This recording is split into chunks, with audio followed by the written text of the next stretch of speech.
Tout à fait, vous avez tout à fait raison. Alors la modernité, elle est intégrée, elle est source d'inspiration pour les chamans. Ce sont des pratiques qui sont, euh, qui sont pleines de ressources dans la mesure où elles vont intégrer des traditions religieuses qui viennent d'ailleurs, des nouvelles traditions religieuses, donc le christianisme. On voit qu'il arrive avec le colonialisme, il est intégré par certaines figures comme Saint Nicolas ou Élie venant du christianisme orthodoxe, mais aussi les grands dirigeants. Gorbatchev, on le voit apparaître dans des chants chamaniques du, de l'Arctique, de la péninsule du Taïmyr, dans les années 1980. Mikhail Gorbatchev est cité. Et puis, vous pouvez avoir des références à la radio comme outil de communication. Quand les chamans veulent expliquer comment ils communiquent à distance, eh ben, ils vont employer la métaphore de la radio, aussi bien en Amazonie qu'en Sibérie.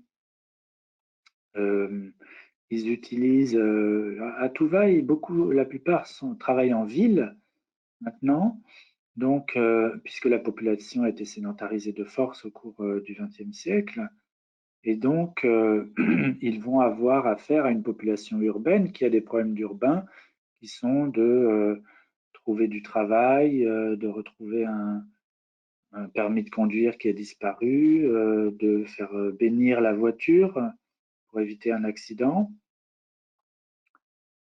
Euh, Dans tous ces cas, ben, les chamans vont procéder par des divinations, faire des rituels de purification pour éloigner des mauvais esprits. Et puis, et puis la nature, elle est quand même là parce que pour les chamans, eh bien souvent les problèmes, le sentiment d'être ensorcelé, d'avoir des difficultés dans la vie, c'est lié à une rupture avec le pays d'origine, avec la terre, qu'on appelle le pays montagne en tout va, hein, il y a une expression comme, comme ça, Orantanbu.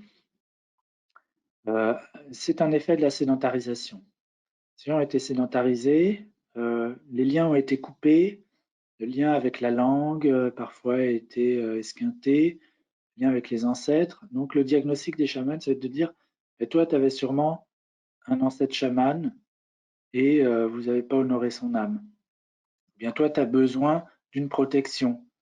Et cette protection, tu vas l'obtenir de la montagne de ton pays natal. Donc il faut que tu retournes à ton pays natal et il faut faire un rituel dans la montagne et créer un arbre chamanique protecteur de la famille, par exemple, sur le modèle de ce que je vous ai montré chez les nomades.